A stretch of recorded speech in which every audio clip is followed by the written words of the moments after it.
en este momento me acompañen al libro de Hechos, capítulo 17.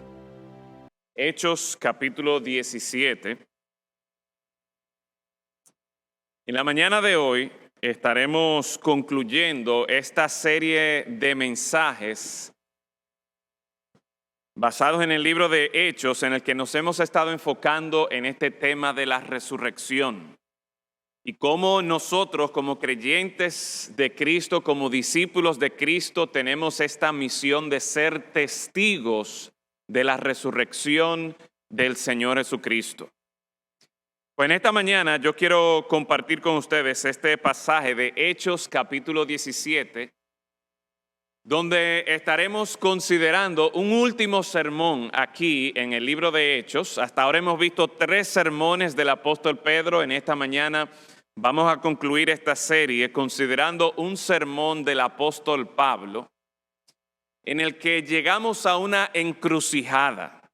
Y hemos titulado este mensaje La encrucijada de la resurrección. Una encrucijada literalmente es un lugar donde se unen 2 o más caminos. Y una persona tiene que decidir por cuál camino va a seguir. Pues en la mañana de hoy nosotros encontramos cómo en este texto el apóstol Pablo predicando acerca del Señor Jesucristo, predicando acerca del Dios verdadero, llega a una parte crucial de su sermón donde presenta la resurrección del Señor Jesucristo. Y aunque más adelante vamos a estar leyendo todo este texto, me gustaría que leamos desde el versículo 32. Dice, pero cuando oyeron lo de la resurrección de los muertos, aquí vemos las distintas maneras en las que respondieron los que estaban en la audiencia del apóstol Pablo. Cuando oyeron lo de la resurrección de los muertos, unos se burlaban, otros decían, ya te oiremos acerca de esto otra vez. Y así Pablo salió de en medio de ellos. Mas algunos creyeron, juntándose con él, entre los cuales estaba Dionisio el Areopagita, una mujer llamada Dámaris y otros con ellos. En la mañana de hoy yo quiero que nosotros consideremos este tema, la encrucijada de la resurrección. ¿Cómo vamos a responder al mensaje del Evangelio del Cristo resucitado? Padre eterno, en esta mañana damos gracias por la oportunidad que nos das de reunirnos aquí en tu casa para alabarte a ti, para considerar tu grandeza, para considerar tu majestad, tu poder, para considerar la salvación que nos has dado por medio de Cristo Jesús. Gracias, Señor, porque podemos cantarte a ti, podemos adorarte, pero también libremente podemos proclamar el Evangelio de nuestro Señor Jesucristo. Ese Evangelio que nos lleva a tener esperanza de vida, esperanza de salvación, de perdón de pecados, de libertad de la esclavitud del pecado. Y por tanto, Señor, rogamos que en la mañana de hoy tú permitas que tu palabra sea predicada, que tu mensaje, Señor, pueda ser recibido por cada uno de nosotros y que tu Santo Espíritu traiga convencimiento a nuestras mentes y nuestros corazones. En Cristo Jesús lo rogamos. Amén. Amén.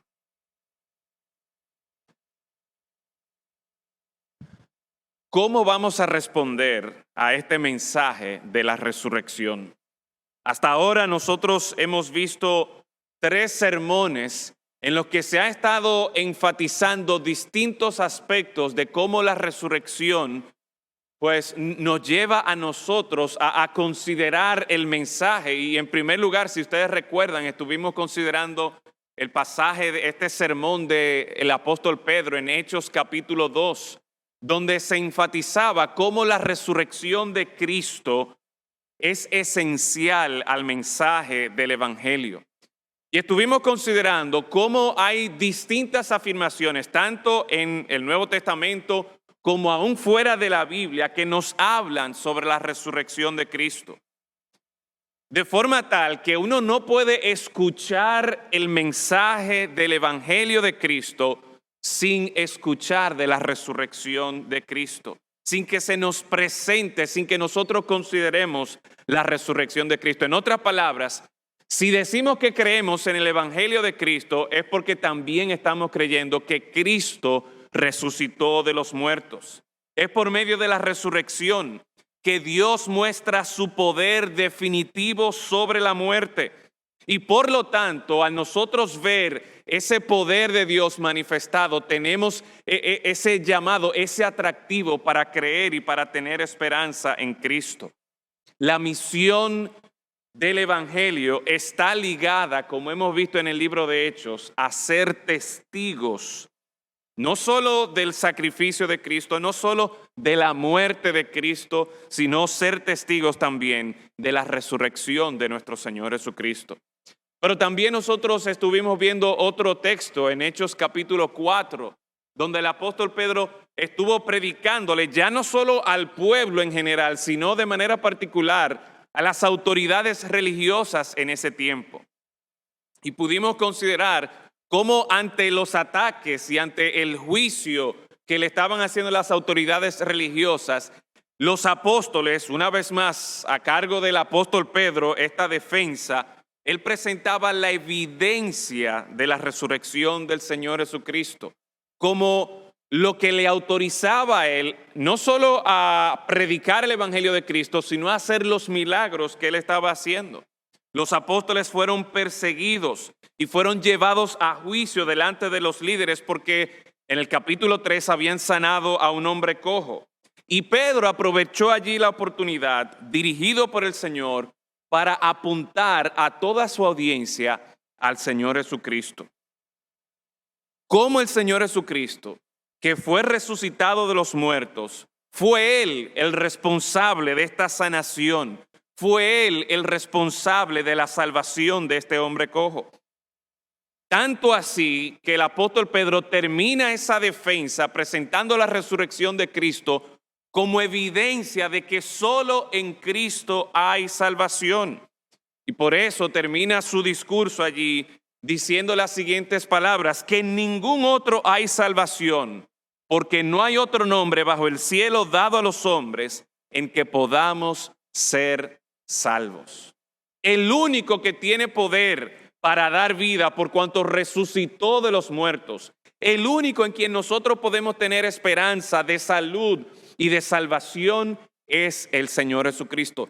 No hay otro nombre bajo el cielo dado a los hombres en quien tú y yo podamos ser salvos.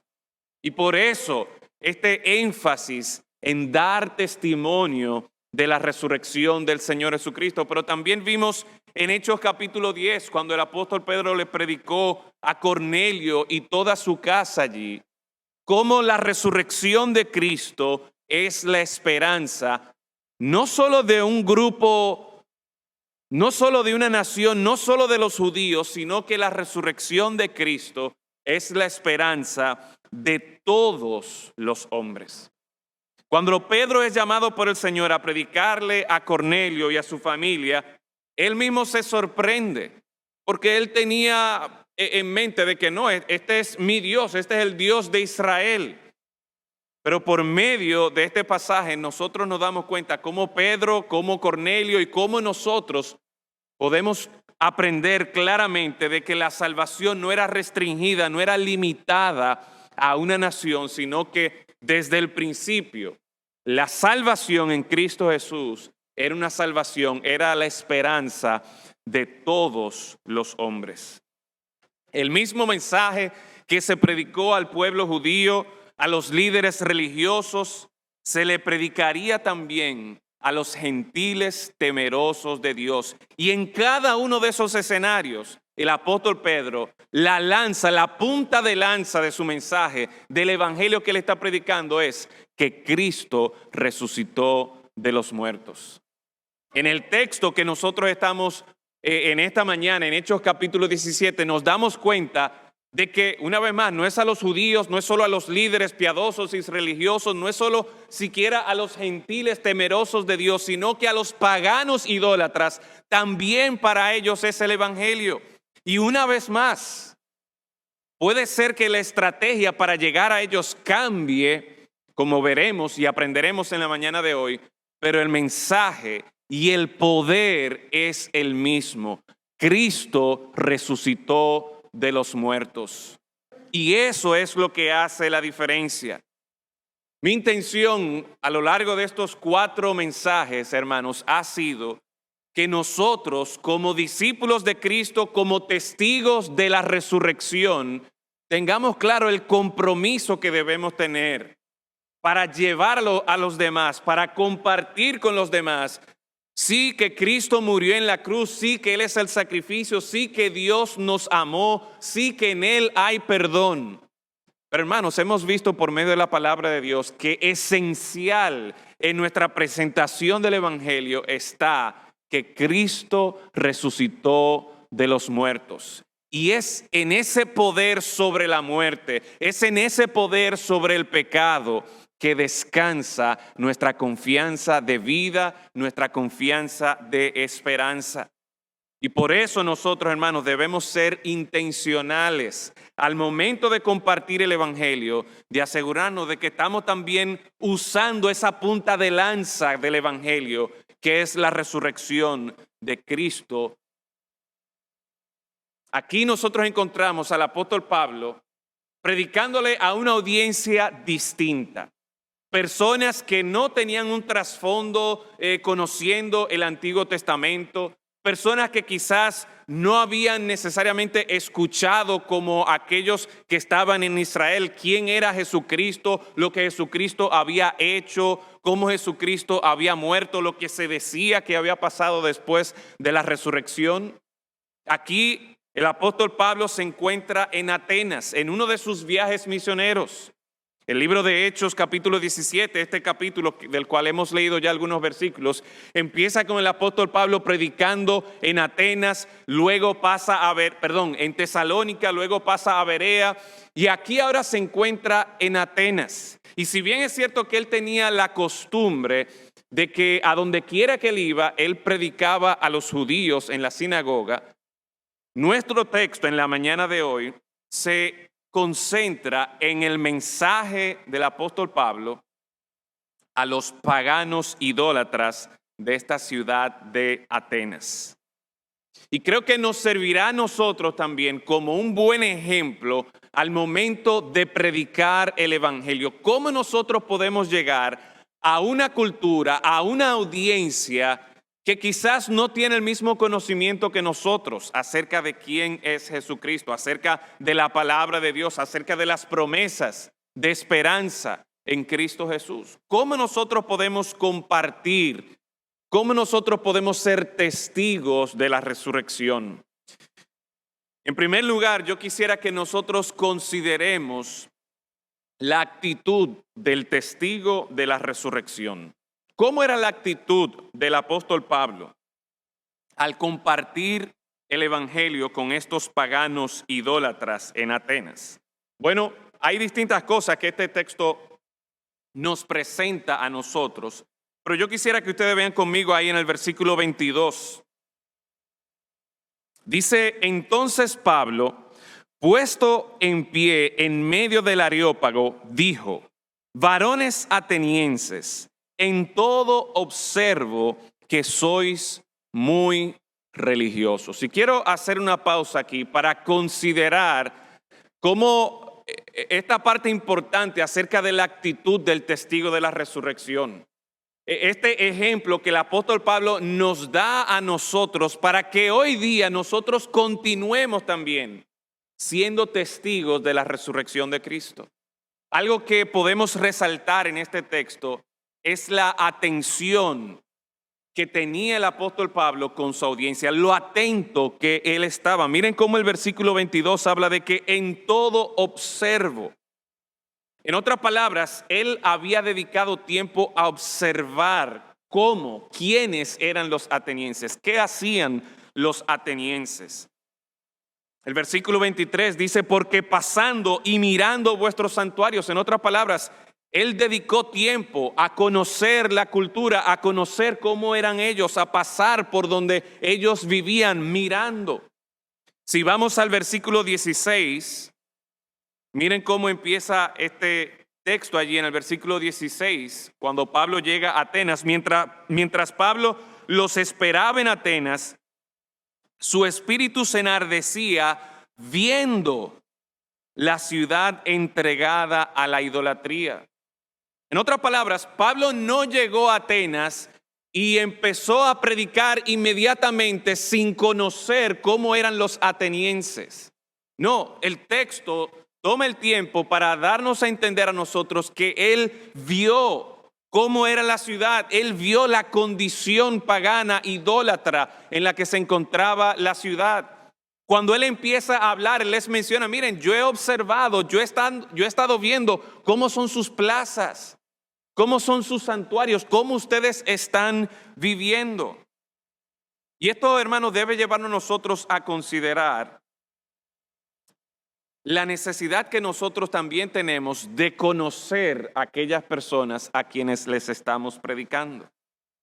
El hecho de que Pablo tomó tiempo para observar, para ver, le ayudó a él a identificar el problema, la necesidad, las características de aquellos a quienes él les iba a predicar. Él pudo identificar que esta era una cultura idólatra, súper religiosa, una cultura curiosa por nuevas ideas. Y hermanos, hace unos años atrás, el pastor Pedro y creo que yo mismo llegué a predicar de la necesidad que nosotros tenemos de crear puentes al momento de nosotros evangelizar. Si vamos a cumplir la misión a la que Dios nos ha llamado, debemos crear puentes con aquellas personas a quienes vamos a predicarles para conocerles de forma tal que podamos llevar el mensaje del evangelio de una manera efectiva. A menudo nosotros no logramos conectar con las personas porque no estamos dispuestos a pasar tiempo conociéndoles. Y es casi como si nos pusiéramos un cassette, o yo no sé si la gente de ahora conoce lo que es un cassette, un chip, una memoria, que inmediatamente nosotros empezamos a predicar sin tomar en cuenta las personas que están a nuestro alrededor. Y no me malentiendan, no es que es malo que nosotros prediquemos sin necesariamente conocer a la persona. Si el Señor nos da la oportunidad de predicarle a alguien, por ejemplo, que está sentado al lado nuestro en un viaje en autobús, en avión, o una persona con la que quizá no vamos a pasar mucho tiempo, hagámoslo, aprovechemos la oportunidad, pero estemos atentos, observemos cómo es esa persona, escuchemos a esa persona. Y de hecho, esa es otra característica que encontramos aquí del apóstol Pablo. Cuando él va a predicarles a ellos, él está atento a su audiencia, los ve, los observa, pero también él habla y escucha. Mira el versículo 17 y 18. Dice, aunque aquí está refiriéndose a los judíos, pero esta era la actitud que tenía el apóstol Pablo. Así que discutía en la sinagoga con los judíos y piadosos. La palabra discutir, literalmente, si usted busca el griego ahí, usted podría leerlo, porque la palabra discutir ahí es dialogar. Y todos nosotros conocemos lo que es dialogar. Cuando una persona está dialogando, uno habla y otro escucha. Pero también hay un momento en el que yo escucho a la otra persona hablar. Y el apóstol Pablo estaba dialogando con los judíos, con los piadosos. El versículo 18 nos lleva más allá, dice, y algunos filósofos de los epicúreos y de los estoicos disputaban con él. Y quizás esa palabra disputar, uno tiene la idea como de que estaban peleando, pero más que pelear, más que llamándose nombres, ellos estaban debatiendo ideas, ellos estaban argumentando, y eso le daba oportunidad al apóstol Pablo de no solo hablar, sino también de escuchar lo que ellos estaban pensando, de escuchar el por qué ellos diferían. De la misma manera, hermanos, cuando nosotros copiamos esta actitud del testigo de la resurrección, copiamos el ejemplo del apóstol Pablo y estamos atentos a nuestra audiencia, estamos atentos a nuestra cultura, escuchamos lo que están diciendo, lo que están presentando como bueno y válido, eso nos permite a nosotros conocer de dónde es que viene la gente, por qué es que ellos creen lo que creen. ¿Pasó algo en su vida que los ha llevado a ellos a tener esa postura con respecto a Dios? Pero para esto el apóstol Pablo estuvo dispuesto no solamente a hablar e irse, sino que él estuvo dispuesto a dialogar. Él estuvo dispuesto a escuchar con el propósito de llegar a ser un fiel testigo de la resurrección. Pero más aún nosotros podemos apreciar también cómo este texto nos muestra la apertura que tenía el apóstol Pablo. Él estaba abierto con su audiencia. Aunque el sermón que nosotros tenemos aquí desde el versículo 22 y 29, una vez más, no fue dirigido a los judíos, pero vemos que él siempre que llegaba a una ciudad, empezaba a hablar con los judíos, empezaba a hablar con los piadosos, esta persona con la que ya él tenía cierto vínculo por causa de su nacionalidad y por causa aún de la misma religión y cultura que ellos tenían. Así que él estaba abierto a hablar con los judíos, con los piadosos. Él estuvo abierto también a hablar con los filósofos, como nos dice el versículo 17. Y es importante que nosotros entendamos algo, hermanos. Los filósofos de esos tiempos no estaban limitados o acuartelados en una universidad y en cuatro paredes. Ellos le hablaban a un grupito de intelectuales que uno diría, óyeme, yo nunca me voy de manera voluntaria a escuchar un filósofo. No, difícilmente uno se ponga a escuchar un filósofo. Pero en ese tiempo los filósofos eran los que proveían la información y hasta los que proveían el entretenimiento en esa cultura. Y esto nos debe poner a nosotros a pensar un poco. Si vamos a conocer nuestra cultura, nuestra audiencia, tenemos también que estar dispuestos a conocer, óyeme, ¿qué es lo que está llamando la atención a nuestros jóvenes hoy día? ¿Qué es lo que está llamando al entretenimiento? Y con esto no estoy diciendo que nos volquemos a entretenernos en las cosas en las que el mundo se entretiene hoy día, pero que sí conozcamos qué es lo que está pasando por la mente de aquellos a quienes nosotros les estamos predicando. ¿Cuáles son los valores de la cultura en la que nosotros nos encontramos? Porque una vez más, conocer eso nos va a ayudar a nosotros a identificar el problema, las necesidades que tienen en nuestra cultura. Y de hecho es interesante que de manera particular aquí el texto en el versículo 18 presenta dos escuelas de filosofía que eran opuestas, que eran extremos. Por un lado habla de los epicúreos y por otro lado habla de los estoicos. Y los epicúreos podríamos decir que eran los de la clase alta, los que habían tenido el privilegio de tener una mayor y una mejor educación. Eran privilegiados en ese sentido. En cuanto a lo que ellos creían acerca de Dios, podríamos decir que ellos eran deístas. En otras palabras, ellos tenían una noción de que sí había una existencia de un ser supremo, de deidad o deidades, pero ellos entendían que ese Dios o esos dioses no tenían nada que ver con el día a día del mundo. En otras palabras, puede ser que esos dioses hayan estado involucrados en algún momento en la creación del universo, pero ahora mismo esos dioses son irrelevantes. Para ellos, para los epicúreos, lo más importante en la vida era el placer. Ellos entendían de que, mira, esta vida es todo lo que hay y por lo tanto vamos a disfrutar, vamos a encontrar el placer. Y la antítesis de eso era evitar, más bien lo que ellos procuraban era evitar el dolor físico, cualquier disturbio emocional. Eso eran por un lado los epicúreos. Por otro lado, en otro extremo estaban los estoicos, que eran más populares entre el pueblo porque eran normalmente de una clase baja. Ellos se oponían al placer y aunque decían creer en los dioses, tenían como una semillita revolucionaria cuestionando las tradiciones del tiempo.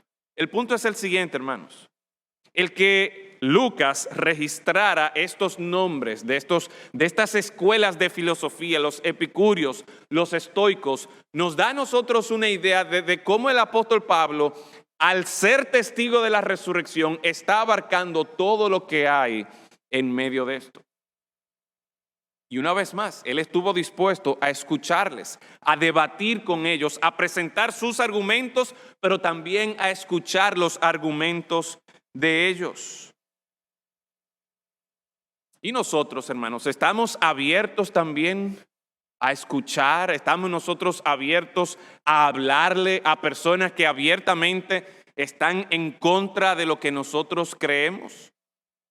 Y no es que vamos a debatir para hacer una síntesis de ideas, para hacer una mezcla de ideas. No. Es que siguiendo el ejemplo aquí del apóstol Pablo, quien estuvo dispuesto a atender, quien estuvo dispuesto a escuchar a todos estos diversos grupos, nosotros también, hermanos, debemos estar dispuestos a escuchar con el propósito de claramente presentarles el evangelio de la resurrección de Cristo. A veces nosotros como que tenemos nuestros pecadores favoritos. Mi familia, mi vecino que vive en el mismo lugar que yo, que habla igual que yo, mis amigos de la universidad, mis amigos del trabajo, con los que yo me siento cómodo, con los que piensan, aunque no son cristianos, pero que piensan más o menos iguales que yo. Pero no, aquí el apóstol Pablo estuvo abierto a escuchar a religiosos, judíos, piadosos, a escuchar filósofos, aquellos que estaban de un lado como también aquellos que estaban de otro lado. Todo con el propósito de predicar el evangelio de Cristo. Estuvo atento a su audiencia, estuvo abierto, pero también nosotros podemos aprender acerca de la actitud del testigo de la resurrección, el amor que tenía por su audiencia. En el versículo 22 encontramos a Pablo puesto en pie en medio del Areópago. ¿Qué hacía Pablo allí? El Areópago, por muchos años, por cientos de años literalmente, había sido un lugar donde se juntaban los sabios, los ancianos de Atenas, los nobles de Atenas, a tomar decisiones. De hecho, 400 años antes de Pablo ponerse de pie ahí, un individuo que quizás ustedes han escuchado de él, llamado Sócrates, también se paró en el Areópago, enfrente del concilio del Areópago, y por sus diferencias, la diferencia que tenía Sócrates con el concilio, entre otras cosas, diferencias que tenían que ver con su postura con respecto a las deidades, eso llevó a que Sócrates fuera juzgado a la muerte. Yo no sé si Pablo había leído eso en los libros de historia de su tiempo, pero probablemente que él había escuchado de Sócrates, probablemente él había escuchado de la suerte, no solo de Sócrates, sino de muchas personas que parándose enfrente del concilio del Areópago por tener diferencias, habían fallecido. Pregunta: ¿por qué Pablo iría allí? ¿Por qué Pablo se expondría a esa situación? ¿Por qué Pablo se pondría en una posición donde su vida correría peligro? Si bien que era una oportunidad para que su mensaje fuese escuchado por una audiencia importante, él conocía el peligro de pararse allí. Y yo creo que cuando nosotros consideramos lo que el texto nos dice en el versículo 16, mientras Pablo los esperaba en Atenas, su espíritu se enardecía viendo la ciudad entregada a la idolatría. Su espíritu se enardecía viendo la ciudad entregada a la idolatría. ¿Qué fue lo que movió a Pablo a exponerse allí ante el concilio del Areópago? Sin lugar a dudas, Pablo, como los demás discípulos de Cristo, entendían el compromiso que tenían con la gran comisión de ser testigos de la resurrección.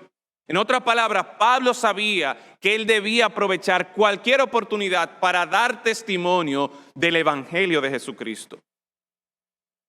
Pero además de este sentir de deber y de obediencia a Dios, yo creo que el texto nos muestra a nosotros con esa palabrita ahí del versículo 16 que su espíritu enardecía. Su espíritu estaba afligido. La Nueva Versión Internacional dice que tenía un dolor del alma al ver la ciudad entregada a la idolatría. Él estaba dolido, él estaba preocupado por todas estas almas que estaban yendo a una condenación segura porque no habían creído en Cristo y estaban siguiendo todos esos otros dioses. Él estaba dolido, él estaba afligido porque esta ciudad estaba entregada a la idolatría. Déjame hacerte una pregunta en esta mañana. ¿Cuándo fue la última vez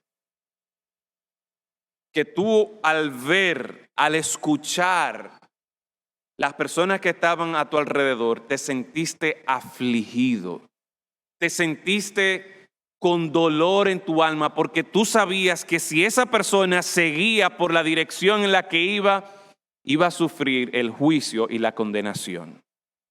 Que si esa persona seguía por donde iba, no iba a experimentar el amor de Dios, la salvación que Dios nos ha dado en Cristo Jesús.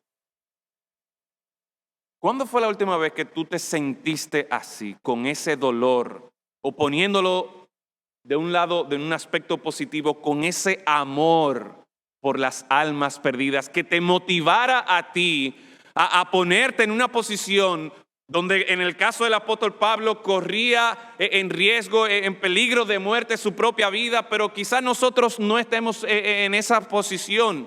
Quizás nosotros se burlen de nosotros, quizás nosotros nos rechacen, que nos duele, nos molesta, pero nos hemos sentido así de preocupados por aquellos que están a nuestro alrededor. ¿Saben por qué muchas veces no tenemos ese dolor, no tenemos ese amor por los demás? Porque no estamos atentos a la realidad de aquellos que están viviendo sin Cristo.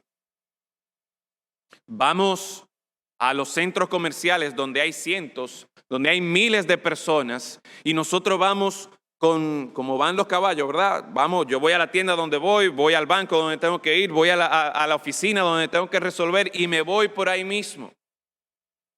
Yo le animaría a que usted, la próxima vez que vaya a un centro comercial, usted se detenga un minuto a ver las personas que están a su alrededor. O quizás en su oficina, o quizás en su universidad o en el colegio donde usted está estudiando. Póngase a ver las personas cómo están viviendo, qué están diciendo. ¿Nos sentiríamos nosotros también con el dolor, con la aflicción en nuestra alma porque nos damos cuenta de que se están perdiendo, se están muriendo sin un Salvador? Esa es la actitud que nosotros debemos tener, mis hermanos. Si vamos a ser testigos de la resurrección, nosotros tenemos que estar dispuestos a estar atentos. Aquellos que nos rodean, tenemos que estar abiertos a hablarle a cualquiera que venga a nuestro camino, pero también escuchar para conocerles mejor. Tenemos que mostrar esta clase de amor que está dispuesto incluso a arriesgar su propia vida, su propia reputación, con tal de predicar el mensaje de la resurrección de Cristo. Una vez el apóstol Pablo hace todo esto, lo encontramos que al escuchar a los filósofos, al hablar con ellos se interesan en querer escuchar más. ¿Qué es lo que este hombre nos está diciendo? Ellos los invitan lo invitan al apóstol Pablo a un lugar donde iba a tener una audiencia que sí lo iba a poner en peligro su vida, que sí, como veremos más adelante, fue objeto de burla y rechazo de muchos, pero fue una oportunidad para predicar, para ser testigo de la resurrección de Cristo. Y ahí es que nos encontramos en el versículo 22. Pablo, en medio del Areópago, empieza a predicar. ¿Y cuál es el mensaje que él comparte con esta audiencia? ¿En qué consiste este mensaje del testigo de la resurrección? En primer lugar, señalar una vez más, versículos 22 y 23, Pablo estaba allí, había aprovechado esta oportunidad, como él había estado atento, había visto, había observado cómo ellos vivían. Dice el versículo 23, porque pasando, mirando vuestros santuarios, hallé también un altar en el cual estaba esta inscripción: al Dios no conocido. Al que vosotros adoráis, pues sin conocerle, es a quien yo os anuncio. En otras palabras, Pablo aprovecha de que estos atenienses, que ya él había visto que eran muy religiosos, que estaban entregados a la idolatría, que tenían altares a diversos dioses, tantos altares, que por si acaso se le escapaba a un dios, ellos tenían un altar al Dios no conocido. Y Pablo aprovechó ese Dios no conocido para crear un puente con ellos y hablarles acerca del Dios verdadero. Pablo aprovecha la religiosidad de los atenienses, hasta la idolatría de los atenienses, para hablarles del Dios verdadero. Obviamente, no es que él da visto bueno a la idolatría, no es que él se pone a promocionar la idolatría, pero él aprovecha esto que él había identificado que ellos creían, y logra entonces así hacer un puente para hablarles acerca de esto que les interesaba. Pero ¿qué les dice? ¿En qué consiste el mensaje del apóstol Pablo? Bueno, a lo largo de versículo 24 al 29, nosotros podemos ver que Pablo se enfoca en dos temas principales. Nos muestra la naturaleza de Dios, la superioridad de Dios, pero también nos muestra cómo el hombre debe responder a ese Dios. Así que cómo él presenta al Dios verdadero. ¿Qué nos dice acerca del Dios verdadero? Mire conmigo, vamos a leer versículo 24. El Dios que hizo el mundo y todas las cosas que en él hay. ¿Cómo presenta a Dios aquí? Él lo presenta como el creador. Y no solamente el creador de Atenas o el creador de Israel, como muchos dioses de los que estaban en esos santuarios y en esos altares. Eran dioses provinciales, eran dioses tribales, pero no. El Dios verdadero dice aquí claramente que es el Dios que hizo el mundo y todas las cosas que en él hay. Al momento de él dar testimonio de Jesucristo y del Jesucristo resucitado, él presenta la realidad de que hay un solo Dios, el Dios verdadero, el Dios que creó todas las cosas. Y aún si todavía, ¿verdad? Eventualmente él va a ser más claro y preciso. Pero aún si se creen en otros dioses, el Dios supremo, el Dios que está por encima de todos los otros dioses que ellos se han inventado, es el Dios del cual él les está predicando.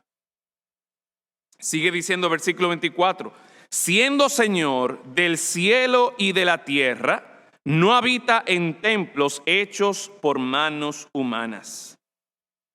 En otras palabras, no basta con decir que Él es el creador de todas las cosas, sino que ahora nos está identificando que ese Dios, que no solo es creador, es también el Señor. Y una vez más, no es solo Señor sobre la nación de Israel, no es solo Señor sobre las fronteras de la nación de Israel, no. Él es Señor del cielo y de la tierra. Y algo a lo que el apóstol Pablo está llamando a su audiencia a que entienda, a que reconozca una vez más, es que miren, ustedes tienen todos estos otros dioses, ustedes tienen todos estos ídolos, pero el Dios a quien yo les estoy predicando, el Dios de quien yo les estoy hablando, el Dios verdadero, Él es Señor de los cielos y de toda la tierra. Y al ver su grandeza en la creación, al ver su grandeza en su señorío sobre todas las cosas, Él nos sigue diciendo al final del versículo 24, miren, ese Dios supremo, ese Dios poderoso, ese Dios, ustedes no pueden pretender que lo van a contener, que lo van a limitar a uno de estos santuarios o a uno de estos altares donde ustedes tienen estos diositos, donde ustedes tienen estos ídolos. No, el Dios a quien yo les estoy presentando, el Dios verdadero, no puede ser contenido. Tal es la grandeza de su poder. Ese es el Dios verdadero. Más aún, hablando sobre la naturaleza de este Dios, nos dice el versículo 25, no es honrado por manos de hombres como si necesitase de algo, pues Él es quien da a todos vida y aliento y todas las cosas. No solamente que el Dios que Él anuncia, el Dios verdadero, es creador, es Señor de todos, sino que este Dios, a diferencia de sus otros dioses, no necesita del hombre. Cuando habla aquí de que no es honrado por manos de hombres, no se refiere a que nosotros no honremos a nuestro Dios. Nosotros lo honramos a Él, reconocemos su grandeza, reconocemos su señorío. Pero cuando habla aquí de honrar, se refiere como a ese cuidado que los atenienses tenían con sus dioses, que tenían que irlo a limpiar, que le iban a poner su flor, que le iban a llevar algo de comer aunque no comía, que continuamente tenían que arreglar su casa. En otras palabras, estos supuestos dioses dependían del cuidado y de la admiración de los hombres. Entonces Pablo está llamando aquí, está haciendo una contradicción. Miren, el Dios verdadero, este Dios creador y Señor de todas las cosas, Él no necesita de los hombres. Y quizás esto era algo revolucionario para ellos, porque ellos entendían que debían rendirle este culto a los dioses como si estos dioses y estos ídolos necesitaran de ese cuidado, necesitaran de esa honra continua. Sino que sigue diciendo el versículo 25, en vez de Dios necesitar a los hombres, ¿cuál es la realidad? Que nosotros los hombres necesitamos de ese Dios. Porque dice aquí, Él es quien da a todos vida, aliento y todas las cosas. Pablo aprovechó el puente. Miren, hay algo en común aquí. Yo les voy a hablar del Dios no conocido, pero ahora está marcando una diferencia radical con respecto al Dios que Él les está presentando. Este Dios no necesita de los hombres, sino que por el contrario, ustedes, epicúreos, estoicos, ustedes atenienses, hoy día todos nosotros necesitamos de ese Dios. Hermanos, es Dios que nos da el aliento. Es Dios que nos da la vida. Es Dios que nos da todas las cosas. Y ese es el Dios que nosotros debemos estar proclamando, anunciando. Aquellas personas que el Señor ha colocado en nuestras vidas, aquellas personas que el Señor ha puesto a vivir al lado de nosotros, a estudiar junto con nosotros, a trabajar junto con nosotros, que ellos puedan poner su esperanza en ese Dios. ¿Y cuál es la respuesta entonces del hombre? ¿Cómo responde el hombre ante el conocimiento de este Dios creador, Señor, que no necesita de más nadie, sino que al contrario nosotros necesitamos de Él? Dice el versículo 26, y de una sangre ha hecho todo el linaje de los hombres, para que habiten sobre toda la faz de la tierra, y les ha prefijado el orden de los tiempos y los límites de su habitación. Otra cosa que me faltó señalar también de la naturaleza del Dios, me salté esta parte del versículo 26, y es que Dios tiene el control absoluto de nuestras vidas. El hecho de que tú y yo hayamos nacido en esta nación, o si hay otra persona de otra parte, el hecho de que usted haya nacido en Estados Unidos, o haya nacido en Haití, o haya nacido en Alemania, en España, donde sea que usted haya nacido, eso es Dios que lo ha determinado así. El hecho de que usted esté ahora mismo en este lugar congregado, eso es Dios que lo ha determinado así. Dios tiene control absoluto de nuestras vidas, y a diferencia de lo que ellos creían acerca de los dioses, que quizá existían pero ya no estaban involucrados en el día a día. No. El Dios verdadero está muy atento a lo que pasa y Él tiene control de los tiempos y los lugares en los que vive el hombre. Ese Dios es el que nos está llamando a nosotros. Ese Dios, y ahora sí, la respuesta del hombre. ¿Cómo debe el hombre responder? Versículo 27, para que busquen a Dios. Si en alguna manera palpando puedan hallarle. En otras palabras, Dios se ha dado a conocer, Dios se ha manifestado por medio de la naturaleza, por medio de la creación. Dios ha llamado hombres y mujeres a lo largo de todo el tiempo a que sean testigos de Él, a que proclamen su verdad. Ahora que nosotros estemos proclamando la resurrección de Cristo, para que le conozcamos a Él, para que le busquemos a Él. En otras palabras, aquellos que pretenden vivir su vida siendo indiferentes a Dios, eso no es posible de acuerdo a las expectativas del Dios verdadero. Eso no solo que no es posible, sino que no es conveniente. Una persona puede pretender ser indiferente a Dios, pero al final lo que está haciendo es rechazando a Dios. La Biblia describe a aquella persona que vive su vida sin tener en cuenta a Dios, no en un término neutral, no, dice el necio en su corazón que no hay Dios. Y sabemos cuáles son las consecuencias del necio. Sabemos que aunque él piensa que su camino es recto, ¿qué va a pasar? Su camino termina en la muerte. Así que lo que Dios, este Dios grandioso, poderoso, este Dios que nos sustenta, lo que Él espera y lo que Él nos está llamando es que le busquemos, que busquemos de Él. Y esto nos muestra también el hecho de que Dios nos haga esta invitación, que lejos de ser un Dios indiferente a su creación y a las criaturas, no, Él es cercano. Él es cercano. Dice el versículo 27, palpando puedan hallarle, aunque ciertamente no está lejos de cada uno de nosotros, porque, y aquí el apóstol Pablo está haciendo otro puente, citando algunos de los propios poetas de ellos, y da dos citas aquí, versículo 28, porque en Él vivimos y nos movemos y somos. Y hace la conexión como algunos de vuestros propios poetas también han dicho, y cita otra frase, porque linaje suyo somos. En otras palabras, aquí el apóstol Pablo, aún utilizando los mismos poetas paganos de ellos y la concepción que ellos tenían de sus dioses, él lo hace para conectar con el Dios verdadero y presentándonos la realidad de que ciertamente el Dios verdadero, Él está cercano. Dice, en Él vivimos, nos movemos, somos.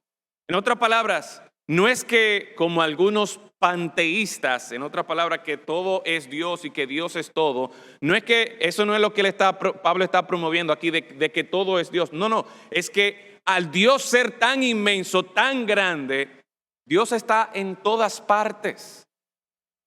Dios está cercano a nosotros, pero todavía hay una conexión más cercana. Dice, porque el linaje suyo somos. Y siguiendo con el mensaje, el apóstol Pablo dice en el versículo 29, siendo pues linaje de Dios, no debemos pensar que la divinidad sea semejante a oro, plata, piedra, escultura de arte o de imaginación de hombres. ¿Cómo debe responder el hombre ante esta proclamación de quién es el Dios verdadero? Debe pensar correctamente. Debe pensar. Hay un llamado aquí a pensar de una manera correcta con respecto al Dios verdadero. Y aquí en cierta forma Pablo está apelando a la lógica de estos individuos. Miren, si yo les he presentado que este Dios es superior, que este Dios es más grande, que este Dios es el creador, Él es el Señor de todas las cosas, Él es quien sustenta al hombre, no tiene sentido entonces que nosotros pensemos que ese Dios que nos dio vida a nosotros, que ese Dios que nos sustenta a nosotros, que Él vaya a necesitar algo de nosotros o que Él vaya a ser semejante a nosotros o que Él vaya a ser creación nuestra de nuestra propia imaginación. Y aquí, ahorita hablábamos del puente que Pablo había utilizado para llegarles a ellos, pero aquí Pablo se está distanciando y está corrigiendo la manera en que ellos pensaban acerca de Dios. En otras palabras, al momento de nosotros predicar de la resurrección de Cristo, nuestro mensaje no es un mensaje que se va a acomodar a la cultura. No es un mensaje que, mira, como yo los escuché y como yo quiero llegar a ellos, sí, yo me voy a acomodar a ellos. No, hermanos. Sí es verdad que vamos a estar atentos a ellos, sí es verdad que vamos a estar abiertos y vamos a hablar y vamos a escuchar, pero nuestro mensaje debe ser fiel a la verdad. Y más que nosotros conformarnos a la manera de pensar del mundo, el llamado del Evangelio de la resurrección de Cristo es que el mundo sea transformado aún en su manera de pensar. El mensaje entonces culmina con un llamado que encontramos a partir del versículo 30. Y este llamado tiene ciertos elementos o ciertos elementos que debemos considerar. En primer lugar, cuando Pablo está haciendo aquí, y veremos que hace un llamado claro al arrepentimiento, él empieza hablando de la paciencia y la misericordia que Dios ha tenido. Mira el versículo 30, pero Dios, habiendo pasado por alto los tiempos de esta ignorancia, en otras palabras, Dios había sido paciente, Dios había sido misericordioso, pero esa misericordia, esa paciencia tiene un límite. Y al momento de nosotros predicar el Evangelio, tenemos que asegurarnos de que la gente entienda que la paciencia y la misericordia de Dios va a llegar un día en el que se va a acabar. Y por lo tanto, lo que nos conviene a nosotros es arrepentirnos. Por eso dice el versículo 30, luego de haber pasado por alto los tiempos de esta ignorancia, ahora manda, ¿a quién? A todos los hombres. ¿Dónde? En todo lugar. ¿Que hagan qué cosa? Que se arrepientan. Todos los hombres, en todo lugar, somos llamados a arrepentirnos. Somos llamados a que ante la exposición, la proclamación del mensaje del Dios verdadero, nuestra vida debe cambiar, nuestra vida debe ser transformada. Mientras que antes yo me dedicaba a la idolatría y a seguir las imaginaciones, pensamientos, huecas y vanas filosofías del hombre, ahora yo debo reconocer al Dios verdadero y debo pensar de una manera correcta con respecto a Él. ¿Para qué? Para que mi vida sea transformada. El arrepentimiento tiene que ver con este cambio de mentalidad que va a ser evidenciado en mi manera de yo vivir.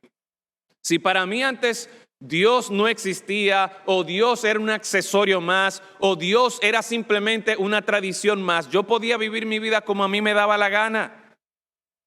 Como hacían los epicúreos a su manera, como hacían los estoicos a su manera, y como hacen muchas personas hoy día, que creen que pueden tener a Dios reservado para el domingo en la mañana, donde van a una misa o donde van a una iglesia. Puede ser hasta una iglesia cristiana, puede ser incluso la iglesia bautista cristiana. Personas que vienen a la iglesia pensando que mira, voy a cumplir en esta hora con Dios y después el resto de mi semana voy a vivir como a mí me da la gana. No tienen en cuenta la realidad de que Dios es Señor de todos nosotros, y no solamente en el límite de un tiempo específico de la semana, sino en todo momento. Y por eso dice el texto, a todos los hombres, en todo lugar, nos llama a que nos arrepintamos. Te pregunto en esta mañana, ¿te has arrepentido tú de vivir una vida vana, de seguir tus propias ilusiones, de seguir tu propia manera de vivir? ¿En algún momento te has arrepentido, has reconocido que, espérate, yo no estoy reconociendo a Dios, al Dios verdadero como mi Señor? ¿Y cómo eso va a impactar mi vida día tras día? Este es un llamado claro y preciso al arrepentimiento, porque de lo contrario, si no hacemos caso a este llamado misericordioso y paciente de nuestro Dios, nos dice el texto en el versículo 31, por cuanto ha establecido un día en el cual juzgará al mundo con justicia. Va a haber un día en el que Dios va a tratarnos a nosotros como tú y yo verdaderamente merecemos ser tratados. El hecho de que tú y yo no hayamos sido consumidos, de que tú y yo no hayamos sido enviados inmediatamente al juicio eterno, se debe a la misericordia, la paciencia que Dios ha tenido. Y Dios ha tenido esta paciencia con nosotros, dándonos oportunidad para arrepentirnos, dándonos oportunidad para que, por último, en este punto, nosotros encontremos la salvación en Cristo. Y aquí encontramos la punta de lanza del Evangelio, lo que es ocasión de estorbo, de ofensa a esta audiencia que hasta ahora estaba escuchando atentamente. Dice, dando fe a todos con haberle levantado, porque por aquel varón a quien designó. Y obviamente aquí está haciendo referencia al Señor Jesucristo. El Señor Jesucristo va a ser esta persona que va a juzgar con justicia el mundo. Pero nos dice aquí también que ese mismo juez también es el Salvador.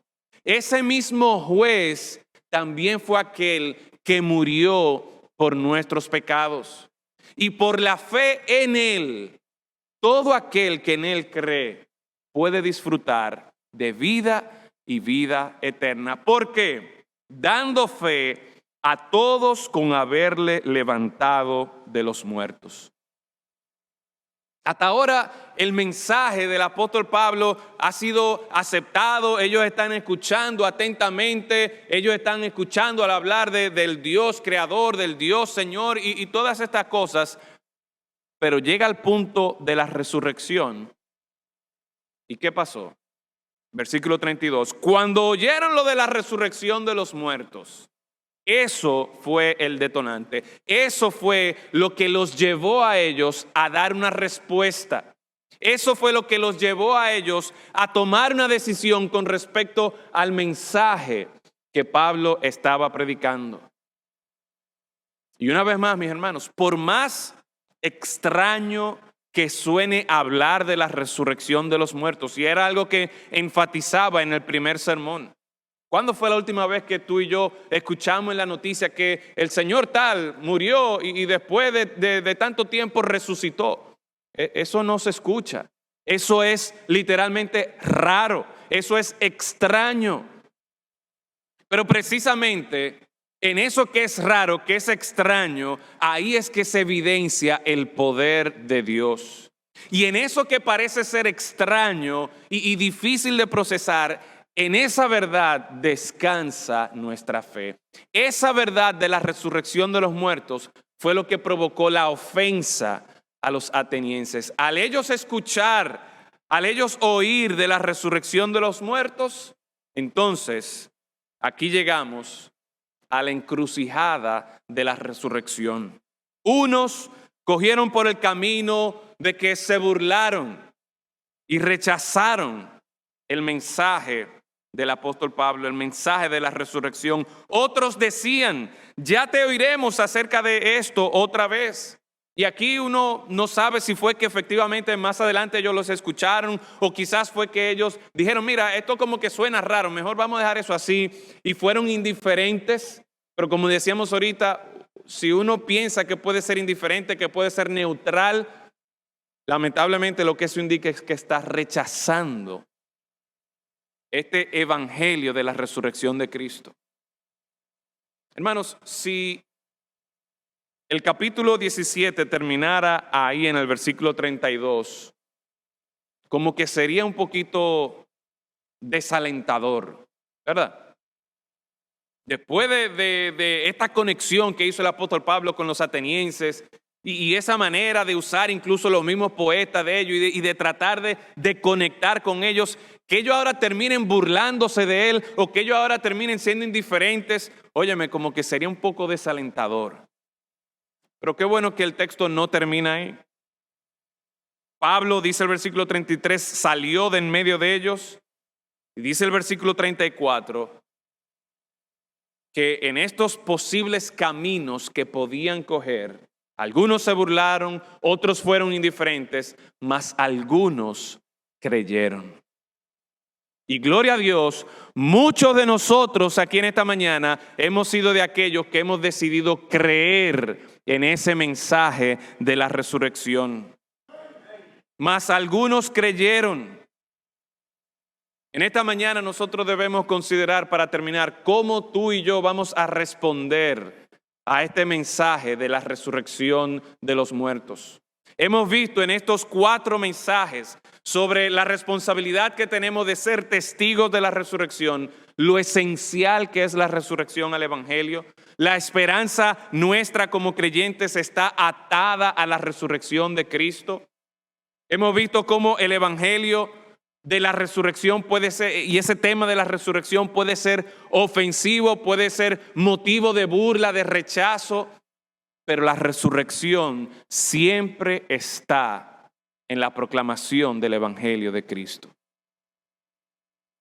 Así que el Señor nos ayude a cada uno de nosotros que ya hemos creído en la resurrección de Cristo a asumir nuestra responsabilidad de seguir con este mensaje que Pedro predicó, que Pablo predicó, que la iglesia siguió predicando hasta el día de hoy y que nosotros, como parte de la iglesia, debemos cumplir con esta misión de proclamar que Cristo resucitó de los muertos y que en Él hay esperanza de vida.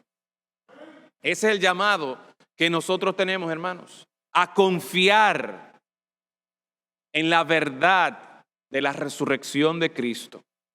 En eso descansa nuestra salvación. No es en que yo vengo a la Iglesia Bautista Cristiano y el pastor Pedro y el pastor Yadín, yo creo que son inteligentes y me convencieron. No. No es porque yo leí en un famoso libro de un gran apologeta cristiano que hablaba de la resurrección y eso fue lo que me convenció. No, hermanos, es que el mensaje de la palabra de Dios, el mensaje del evangelio presenta como punta de lanza la resurrección de Cristo de los muertos. Los atenienses, los epicúreos, los estoicos, muchos de ellos se burlaron. Pero este loco, ¿qué es lo que nos está hablando aquí? Otros fueron indiferentes, pero algunos creyeron. Y con esa esperanza y con lo que el mismo Pablo nos dice en Romanos capítulo 1, que el evangelio es poder de Dios para salvación. Con eso, hermanos, vamos confiadamente a predicar, a proclamar el evangelio de la resurrección de Cristo. Si en esta mañana tú estás aquí y no has reconocido al Dios verdadero, no te has arrepentido de tus pecados, este es un buen momento.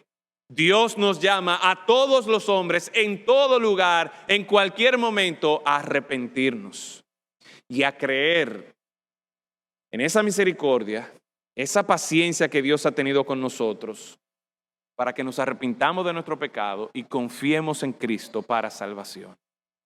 Padre eterno, gracias damos por estos mensajes que tú has dejado en el libro de Hechos sobre la resurrección. Gracias, Señor, porque vemos a lo largo de la historia de la iglesia, desde sus inicios, este énfasis en predicar la resurrección de Cristo de los muertos. Y ruego, Señor, que en esta mañana, nosotros que somos creyentes, nosotros que somos discípulos de Cristo, que ya tenemos esa esperanza de vida, hagamos el compromiso de llevar ese mensaje, de estar atentos a los lugares donde tú nos has colocado, Señor, para predicarle a aquellos que están a nuestro alrededor. De nosotros confiar en el poder del Evangelio. Nosotros confiar en la esperanza de la resurrección de Cristo. Y que esto nos motive a que con confianza podamos predicar el Evangelio de Cristo a otros.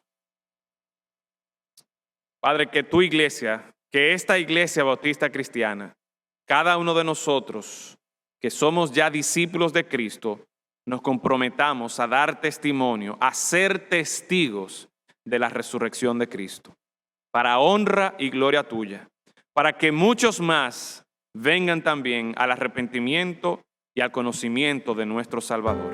En Cristo Jesús lo rogamos. Amén. El Señor les bendiga, hermanos.